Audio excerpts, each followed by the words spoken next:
Bem-vindos à nossa aula de componentes. A gente vai aprofundar um pouquinho mais aqui sobre a parte do circuito eletrônico. Sou o Giovanni Rodrigues, da Globaltech Brasil. O que é importante, esse vídeo aqui, para você ter a qualidade que ele está gravando, que a gente está gravando aqui na bancada, é importante você colocar na qualidade máxima. Se você estiver assistindo, dependendo da plataforma que você estiver assistindo, é importante colocar, você vai na engrenagem, da forma que aparece para você, e coloca na qualidade máxima. Dessa forma, você pode até dar um zoom e não perde a qualidade, ok? A questão hoje do circuito eletrônico é a confusão de quem está aprendendo, tá? Sobre aqui os blocos da placa. A placa, na verdade, ela é dividida, só que não parece. Ó, você está vendo essa placa? Ela é dividida, mas não parece para a gente aqui. Ó. Então fica muito confuso para quem está iniciando entender quais blocos, quem é quem, para que serve esse bloco aqui, para que serve esse bloco aqui. Então o que eu fiz? Peguei uma placa, uma fonte chaveada, tá? Ó, retirei todos os componentes, todos, menos alguns SMD, fica em cima aqui, todos eles. E nós fizemos essa maquete. A gente vai trabalhar bastante sobre esta maquete. Porque desta forma aqui, ó, olha a diferença. Ambas são fontes chaveadas, ó. Essa aqui é uma fonte chaveada de uma Airfryer. Essa aqui, ó, por exemplo, de uma TV. Fonte chaveada. Tá? Quando a gente consegue mostrar para o aluno cada bloco de um circuito eletrônico, a facilidade o percentual de aprendizado ele aumenta muito. Observa o seguinte, aqui eu tenho inicialmente 6 blocos, lembrando que isso aqui não é regra, tá? Ó, bloco 1, bloco 2, bloco 3, bloco 4, bloco 5 e bloco 6. Aqui poderia ter mais blocos ou menos blocos. Ó, cada bloco aqui ele tem uma função. E lembrando, ele não trabalha sozinho. O bloco 1 ele precisa trabalhar junto com o bloco 2. O bloco 2 precisa do bloco 3, 4, 5 e 6. Um depende do outro. Por quê? Esses blocos eles estão interligados. Aqui eu não coloquei a trilha, tá? Para não atrapalhar, porque se a gente começasse a colocar trilha aqui de componente para componente, ia virar uma confusão. Justamente por isso que nós tiramos desse impresso aqui, ó, porque aqui dificulta bastante para você entender. Entendendo como cada bloco funciona, a tua mentalidade em relação à eletrônica vai mudar e muito. Por exemplo, a gente vai explicar em uma aula sobre cada componente, como eu mencionei, cada componente. Inclusive eu tenho alguns aqui, ó. Nós temos aqui vários componentes que fazem parte de um circuito eletrônico. O que é interessante é que esses componentes aqui, se você observar, ele é comum em todas as placas. Tá? Qualquer placa eletrônica você vai observar que tem um capacitor, seja ele eletrolítico, seja ele um capacitor de poliéster, tá? Um capacitor cerâmico, não importa. Você vai encontrar um capacitor ou mais, tá, em circuito. Às vezes você pega aí um circuito eletrônico de um carrinho de brinquedo, coisa simples ali, uma plaquinha bem simples. Mas você vai encontrar esses componentes. Então a gente precisa estudar os componentes. De vez em quando eu menciono o seguinte, para você encontrar um endereço, você precisa de quê? O que você precisa? Você precisa do CEP, você precisa do nome da rua, você precisa do bairro, você precisa da cidade, tá? Ou da localização. Aí você encontra. Mesma coisa aqui. Se você não tiver a referência, tá? Se você não souber o nome do componente, o formato dele, qual é o formato de um capacitor? Porque a gente observa que tem vários formatos. Não. Eu tenho um capacitor nesse formato, tenho um capacitor nesse, tenho um capacitor nesse formato aqui, o eletrolítico, aqui, ó. Tá certo? Então, tem muito mais, são muitos tipos de capacitor, mas da forma que você vai entender aqui, vai ser muito mais fácil para você aprender, tá? E compreender. Então, referência, formato, nome, tá? Qual a função dele, como medir o componente. Porque não adianta eu tentar ensinar você a medir um componente sem antes mostrar para você qual é o nome desse componente. Tá? Como soldar o componente, como dessoldar. Para facilitar ainda mais o entendimento, quando a gente estiver na aula de componente, você precisa entender que eles trabalham por blocos. Ou seja, um componente depende do outro. E o que é importante entender, existem uma infinidade, tá, de tipos de placas. Você tem placa-fonte, você tem, por exemplo, aqui, ó, placa de comando, ó, você tem placa de comando. E, inclusive, existem as fontes que já vêm com placa de comando embutida. Vou estar explicando tudo sobre isso aí. Existem também das TVs, principalmente a plasma, você tem ali as placas YSUS, placas ZSUS, é uma infinidade. E o que a gente encontra parecido entre todas elas? O que você vai encontrar? Por exemplo, nessa placa, e se você pegar uma YSUS, você vai encontrar a mesma coisa. São os capacitores, os diodos, resistores, tudo isso você vai encontrar, isso é comum. Então, facilita bastante quando você aprende de forma correta. Lembrando, aqui não é um curso de eletrônica. Isso que eu estou passando para você aqui é o que eu uso no dia a dia. Isso me facilitou muito a vida, separar o circuito em blocos. Demais. Isso aqui me ajudou muito. Eu tinha muita dificuldade. Porque nós começamos lá em 97, 98, muita dificuldade por não ter ali um curso na ocasião. Os cursos que tinha era por correspondência, distância, muito difícil. Então a gente apanhou bastante. Hoje você tem uma enciclopédia gigante aí na internet. Ok. Voltando aqui para os blocos, a primeira coisa que a gente precisa entender é que todas as fontes, sem exceção, tá? Fontes que trabalham diretamente com a corrente alternada aí da rede elétrica, da tomada, ela vai precisar ser alimentada, tá? A placa vai precisar ser alimentada. Então precisa ter aqui a entrada. Então, por exemplo, eu tenho aqui a entrada. Esse aqui é o bloco de entrada, de alimentação. Tá aqui ele. Você observa que eu tenho bastante componentes nesse bloco. Eu tenho muitos componentes aqui. Agora, o que é interessante é o seguinte. Aqui eu tenho um fusível de proteção, que eu vou estar explicando sobre ele mais para frente. Todos esses componentes a gente vai estar explicando. Mas observa o seguinte, ó. Eu tenho aqui a entrada, entra fase e fase. Vamos imaginar que essa fonte seja 220 ou 127, tanto faz. Mas vamos colocar aqui 220. Então, aqui entra duas fases. Entram, né? Duas fases aqui. Passa por um fusível, tá? Um resistor. Agora, o que é interessante aqui, ó. A gente tem um varistor, tem aqui um termistor, que é o NTC. Temos um capacitor. Temos aqui indutor, capacitor, capacitor. Você vai entender em uma aula quais componentes trabalham em série e quais trabalham em paralelo. Quando eu falo que nem todos estão atuando, estou falando diretamente, tá? Mas indiretamente eles atuam. Por exemplo, se eu tirar daqui esse varistor, a placa está funcionando. Se eu tirar esse varistor, ó, tirei esse varistor fora. A placa continua funcionando, Giovanni? Sim, ela continua funcionando. Esse varistor não vai impedir a placa de funcionar. Ele tem uma função aqui muito importante, mas não vai impedir ela de funcionar. Tá? Principalmente, ele trabalha em paralelo, ou seja, o circuito não depende dele como condutor. Tá? Não vai depender dele como condutor. Ok, aí a gente coloca ele de volta. Se eu retirar esse capacitor que está em paralelo, o circuito deixa de funcionar? Não deixa de funcionar. Tá? Vai perder uma função importante? Vai perder, mas não deixa de funcionar. O circuito continua funcionando, porque esse capacitor trabalha em paralelo.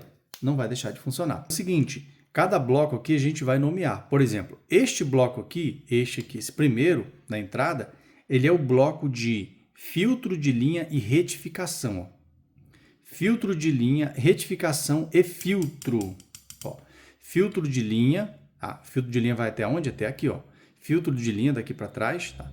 Aqui a gente tem proteção, obviamente, mas filtro de linha, retificação, que está falando do diodo, e filtro, capacitor de filtro. Ok, este é o bloco 1. Ó, o bloco 2 nós vamos chamar de bloco de chaveamento. Por que bloco de chaveamento? Porque esse aqui ele trabalha com transformador chope, ou seja, ele é diferente dos transformadores lineares. Aí vem aquela informação importante. Qual a diferença de um transformador, de uma fonte linear para uma fonte chaveada? A diferença está aqui, ó. Observe. Ó, este aqui é um transformador, esse aqui é uma fonte linear. Tá? Placa de potência com fonte linear. Esse aqui, ó, transformador. Por quê? Esse transformador não necessita de um chaveamento. Ó, ele não necessita de uma chave. A chave aqui é esse MOSFET. Não te preocupa agora, não toma nota disso aqui, porque a gente vai falar detalhadamente dele. Então, para este transformador funcionar, ele precisa de um chaveamento, tá? Ele precisa que a tensão que sai daqui, ó, seja chaveada, ou seja, ela vai pulsar no primário do transformador, tá? Vai ficar chaveando. Ela não é uma tensão que vai ser alimentada igualmente esse aqui, ó, uma corrente, perdão, igualmente esse aqui. Esse transformador eu posso chegar aqui, ó, diretamente embaixo dele, tá aqui, ó, transformador, observa. Eu posso chegar aqui embaixo, colocar aqui 220 direto aqui, ó, pronto. Eu ligo direto da rua 220 aqui. Ele já vai sair para mim aqui uma tensão rebaixada, ó, 12 volts, tá? E 5 volts. Então você precisa ver o projeto, ele mostra lá aqui na etiqueta qual a tensão que ele sai, mas essa média, ele tem que sair 12, sai um pouquinho mais, tem que sair 12 e sair 5 volts. Ok, já sai essa tensão aqui rebaixada. Ok, porque esse é o transformador linear. Não precisa de uma chave eletrônica, não precisa de chaveamento, tá? Agora, o que ocorre? Essa daqui é diferente, ó. O bloco de chaveamento já está falando chaveamento, porque ele precisa de uma chave. A gente vai tratar esse MOSFET com uma chave. O que uma chave faz? Ela abre e fecha, tá? Ela abre e fecha. Ela serve para quê? Para abrir uma porta, fechar. Ok. Então, ele abre e fecha. Então, vamos chamar ele de chave. No bloco de chaveamento, ó, eu tenho vários componentes. Quando a gente divide os blocos, fica muito mais fácil você identificar um bloco, onde é que está o defeito, qual é o bloco defeituoso. Por isso que eu sempre bato nessa tecla, isolar defeito é o melhor caminho para que você possa diagnosticar. Tá? Você consegue diagnosticar um defeito em uma placa, tá? Em um circuito eletrônico, através do isolamento dos blocos, que a gente vai aprender também bem detalhado. Então aqui eu tenho um bloco de chaveamento com vários componentes. Aqui eu tenho um bloco que para mim também ele é muito importante, talvez o mais importante, porque aqui fica o cérebro, tá? Isso aqui é o microcontrolador. Você observa que o microcontrolador ele tem vários componentes aqui ao redor. Isso pode mudar de acordo com o projeto. Você vai encontrar neste bloco, tá? No bloco de controle, onde tem o microcontrolador, você vai encontrar vários componentes e em outras placas, menos, em outras placas, mais componentes, então não importa. Mas esse aqui é o bloco de controle, ou seja, neste CI significa circuito integrado. Já vamos familiarizar isso aqui. Circuito integrado. Às vezes na placa ele vai mostrar para você não CI exatamente, vai mostrar IC, como aparece para você, ó. Aí muitos confundem. O que é o IC? É o CI, é o circuito integrado. Tá? Ele só está americanizado, ele está de trás para frente, ok?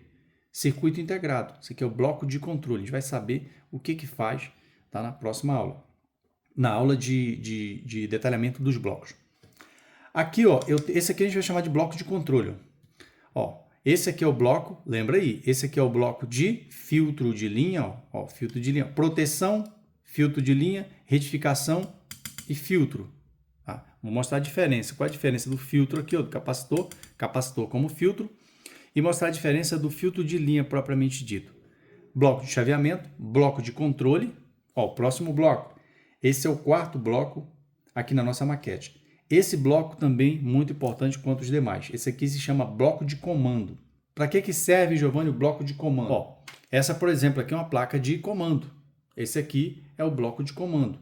Vai fazer o quê? A mesma função dessa aqui, só que essa placa é bem grande. A placa de uma airfry.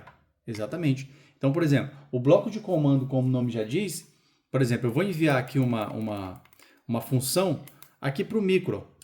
Quando eu pressiono aqui, eu enviei uma função. Eu quero que o micro execute uma função na placa para mim. Por exemplo, liberar uma porta. Tá? Eu quero que ele, por exemplo, acione uma carga. Então, através da nossa placa de comando. Ó, nesse caso aqui, a gente vai falar de dois tipos, pelo menos, de bloco de comando. Existem outros aí. A gente vai falar pelo menos dos dois principais. Que é o bloco de comando por controle remoto. Tá? Esse aqui, ó, essa aqui, por exemplo, a gente vai estudar esse aqui, é bem interessante. Essa plaquinha aqui, ela é uma plaquinha que recebe o sinal do controle remoto, tá? Envia esse sinal para o microcontrolador e o micro vai executar uma função aqui na placa. Ok? Então, este bloco é um bloco operado por controle remoto, bloco de comando. A gente vai falar também do bloco mecânico, aquele que você precisa pressionar uma chave, é o bloco mecânico. Ok. Nós temos um bloco também aqui na placa que, na verdade, todo o circuito vai trabalhar para que este bloco aqui acione uma carga. Aqui a gente tem relés, tá vendo? Esse aqui é o bloco de acionamento de carga. Então, por exemplo, aqui eu tenho um relé. Vamos imaginar, é só hipoteticamente, que aqui na saída eu tenho um motor. Tá? Eu tenho um motor 127, 220, não importa. Tá? Eu tenho um motor que eu preciso que ele funcione. Ok? Então, eu vou pressionar no controle, vou usar o bloco de comando passa a informação para o microcontrolador, o microcontrolador já sabe qual é a porta, já sabe qual é a carga que vai ser acionada, e ele vai direto aqui, ele manda um pulso aqui, passando por um resistor, vai no transistor e aciona o relé, a bobina do relé. E a bobina aqui é uma chave, tá? Aqui é a bobina, perdão. Aqui, desse lado é a bobina, existe uma bobina aqui de 12 volts, 24 volts, pode mudar. Tá? Então, a função aqui é enviar 12 volts para cá, ou 24. Na hora que ele faz isso através do transistor aqui, aqui tem uma chave do outro lado. Essa chave abre e fecha. Na hora que ele manda aqui os 12 volts, a chave fecha. Na hora que ele retira esse sinal, a chave abre. Então, quando a chave fecha, ela vai fazer o quê? Ela vai aqui ligar uma carga. Tá? Vai chavear uma carga para mim. Pode ser um motor, pode ser um transformador, não importa. Ok? Então, só uma pincelada bem rápida aí para você observar o que vem mais para frente. Perfeito. Aí eu tenho um bloco aqui também, que faz parte de todo o circuito, que este bloco aqui é um bloco de monitoramento de tensão de saída. Tá? A famosa malha de feedback. Às vezes você ouve, malha de feedback. Sim, isso é um circuito de controle de tensão de saída. Vamos falar assim que vai facilitar. Tudo isso para funcionar perfeitamente precisa de um controle na tensão de saída. Eu tenho aqui um transformador. O que um transformador faz? O próprio nome está dizendo, ele vai transformar. Tá? Ele vai transformar. Só que existem várias formas de transformar. Tá? Então ele vai transformar. Para uma placa funcionar, para um circuito funcionar, eu preciso de tensões, ok? Eu preciso aqui de 12, 24 volts, eu preciso de 5 volts. Então, só que não posso necessariamente ter só essa tensão, ela precisa ser controlada. Eu tenho aqui na saída 5 volts, eu tenho um regulador, na saída aqui 5 volts. Eu tenho aqui 12 volts, ok. Só que se eu não tiver um controle dessa tensão, um monitoramento dela, de repente eu posso ter um problema aqui nesse diodo, tá? Posso ter um problema no próprio transformador, no chaveamento, e aqui começa a sair uma tensão que deveria sair de 12, sai uma tensão de 6 volts, ou de repente sai uma tensão aqui de 25 volts. O que tiver aqui para frente, se não tiver proteção ou controle, malha de feedback, né? Se não tiver controle para poder manter essa tensão estável, o que vai acontecer? Vai queimar todo o circuito. Então, cada bloco é super importante no circuito. Eu vou ligar, por exemplo, imagina, eu coloquei 220. 220 aqui na entrada, alternada. Aqui eu tenho que ter o quê? AC. Eu tenho que ter uma tensão aqui contínua. Aqui ela já vai estar limpa, passou por um capacitor de filtro, passou por um regulador, já tenho mais um capacitor aqui. O que é interessante, esses 5 volts vai ter algumas finalidades. Exemplo, se eu tiver aqui, por exemplo, um display, tá? Uma maioria trabalham com 5 volts, eu tenho esse display nessa placa. Ela precisa de 5 volts. Lógico, isso aqui não é regra. Você vai encontrar display com tensões diferentes dessa que eu estou mencionando. 5 volts vai alimentar o microcontrolador. Não alimenta só com 5, tá? Você vai encontrar micro que trabalha com uma tensão de 3 volts, 3.3, mas a maioria é 5 volts. Então, esses 5 volts, ele tem uma finalidade. Tá? Não é alimentar apenas um componente. Tá? Um display, um relé, não importa. Os 5 volts. Aqui nessa placa, a gente está tratando ela como se fosse um circuito aqui, uma fonte chaveada, uma placa de potência, para liberar, tá? Para acionar algumas cargas aqui na saída. Então, a gente vai levar em consideração, inicialmente, duas tensões. Tensão de 5 volts, tá? Que vai alimentar o micro, vai alimentar um display, e a tensão de 12 volts, para alimentar os nossos relés. Tensão de 12 volts. Perfeito. Agora pensa comigo, eu tenho 5 volts chegando aqui, nessa linha. Esses 5 volts, por algum motivo, ele aumentou. Vamos imaginar que ele foi para 7 volts.